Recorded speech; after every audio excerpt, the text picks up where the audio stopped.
अनजानी भूल। गलतियां हर इंसान से होती हैं। कुछ गलतियों को एक्सेप्ट करके हम सुधार लेते हैं, पर अगर हमें किसी ऐसी गलती की सजा मिले जो हमसे अनजाने में हो गई हो तो। इवाना एक हाउसवाइफ थी। 27 साल की शादी और 2 बच्चों के साथ इवाना काफी अच्छी और सिंपल लाइफ जी रही थी। वो एक पहाड़ी इलाके में रहती थी और इसलिए उसके हस्बैंड को अक्सर अपने काम के चलते घर से दूर ट्रैवल करना पड़ता था। और जब उसके बच्चे बाहर पढ़ने चले गए तो इवाना को रात में अकेले रहने की आदत सी पड़ गई थी।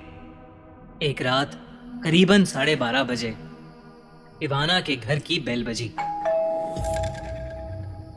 इवाना थोड़ी सहम गई क्योंकि उसके इलाके में इतनी रात को कभी कोई किसी के घर नहीं जाता था। इवाना घर के मेन डोर तक पहुंचकर गेट की जाली से बाहर देखने लगी, लेकिन गेट के बाहर उसे एक छोटी बच्ची दिखी। उस बच्ची ने फटे पुराने कपड़े पहने हुए थे और उसके बाल बिखरे पड़े थे। उस बच्ची के हाथ में एक प्लास्टिक की खाली बोतल थी।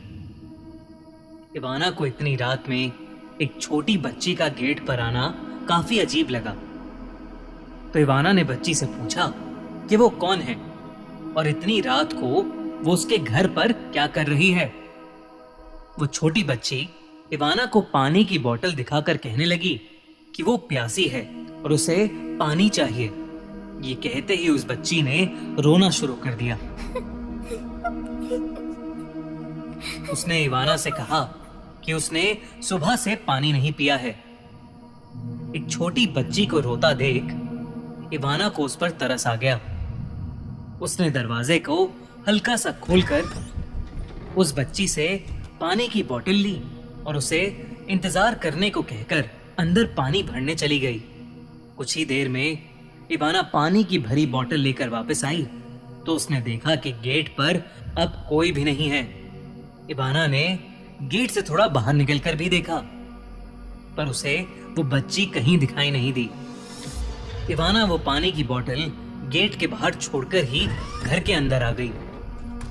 उसे ये सब अटपटा तो लगा, पर उसे बहुत तेज नींद भी आ रही थी, इसलिए वो फिर से बेड पर जाकर सो गई। रात और गहरी हो चुकी थी और उस पहाड़ी इलाके में एकदम खामोशी छा गई थी। इवाना आराम से सो रही थी, लेकिन फिर उसने एक करवट ली और उसका पैर बेड पर पड़ी किसी चीज पर जा लगा। जब उसकी आंख खुली तो उसके होश ही उड़ गए। उसके बगल में वही फटे कपड़ों और बिखरे बालों वाली छोटी लड़की लेटी हुई थी, जो इवाना को देखकर हंसे जा रही थी। ये देख इवाना का दिल दहल गया और वो घबराहट में चिल्लाती हुई बेड से उठ खड़ी हुई। उसकी चीख सुनते ही वो लड़की वहां से भागकर किचन की ओर चली गई। इवाना को उस लड़की पर बहुत तेज गुस्सा आया कि वो लड़की बिना उसकी इजाजत के उसके घर में कैसे घुस आई। इवाना गुस्से से उसके पीछे पीछे किचन में भागी, लेकिन वहां कोई नहीं था। इवाना को लगा कि वो लड़की शायद वहीं कहीं छुप गई है। वो धीरे धीरे किचन की सारी अलमारी चेक करने लगी, लेकिन वो लड़की किसी अलमारी में भी नहीं थी। इवाना को कुछ समझ नहीं आ रहा था, लेकिन अब जो होने वाला था उसका तो उसे बिल्कुल भी अंदाजा नहीं था। अचानक किचन की लाइट्स फ्लिकर करने लगी और किचन की सारी अलमारियां फुल बंद होकर बजने लगी। अलमारी से एक एक करके सारे बर्तन नीचे गिरने लगे। एक चाकू तो इवाना को लगते लगते बचा। इवाना शॉक्ड थी और सुन्न होकर अपने सामने घट रहा वो अजीब हादसा देख रही थी। कुछ मिनटों बाद ही अलमारियों का बजना बंद हो गया था, लेकिन घर की लाइट्स अभी भी फ्लिकर कर रही थीं। अचानक किचन सिंक से काले रंग का पानी नाली से ऊपर निकल निकल कर आने लगा और तभी इवाना को अपने पीछे से उस छोटी लड़की के हंसने की आवाज आई।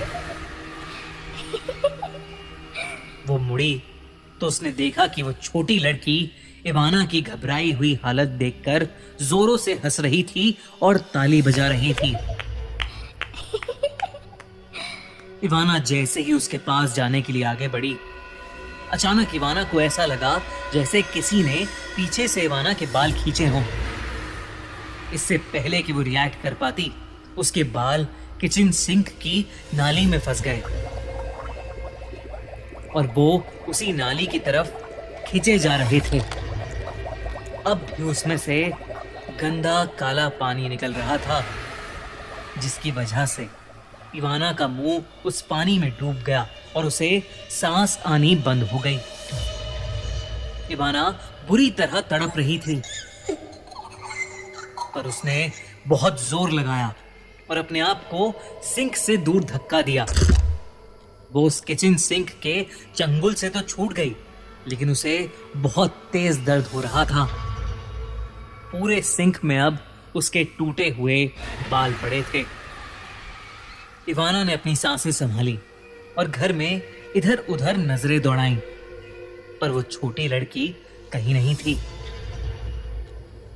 इवाना को समझ आ गया कि वो छोटी लड़की कोई आम लड़की नहीं, बल्कि कोई बहुत बुरी शक्ति या शायद कोई आत्मा है जो उसके पीछे लग गई है। उसने फौरन अपने हस्बैंड को फोन मिलाया और उसे सब कुछ बता दिया। उसके पति ने कहा कि वो मदद के लिए किसी को भेज रहा है, लेकिन तब तक इवाना को फौरन वो घर छोड़कर पड़ोस में चले जाना चाहिए। इवाना उसकी बात से सहमत थी, पर जैसे ही उसने फोन डिस्कनेक्ट किया, वैसे ही घर में उस छोटी लड़की की आवाज गूंजने लगी। मछली, मछली, जल की रानी है, जीवन उसका पानी है। हाथ लगाओगे तो डर जाएगी, बाहर निकालोगे, बाहर निकालोगे तो मर जाएगी।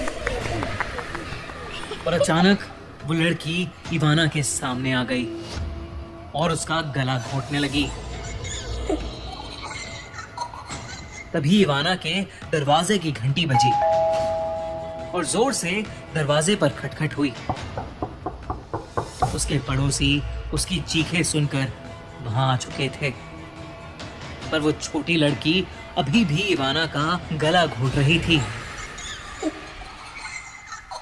तभी एक हट्टे कट्टे पड़ोसी ने दरवाजा तोड़ दिया और वो सब अंदर घुस गए और उन्होंने देखा कि इवाना के गले पर लाल निशान है और वो खांसे जा रही है। वो छोटी लड़की पड़ोसियों के अंदर आते ही कहीं गायब हो चुकी थी।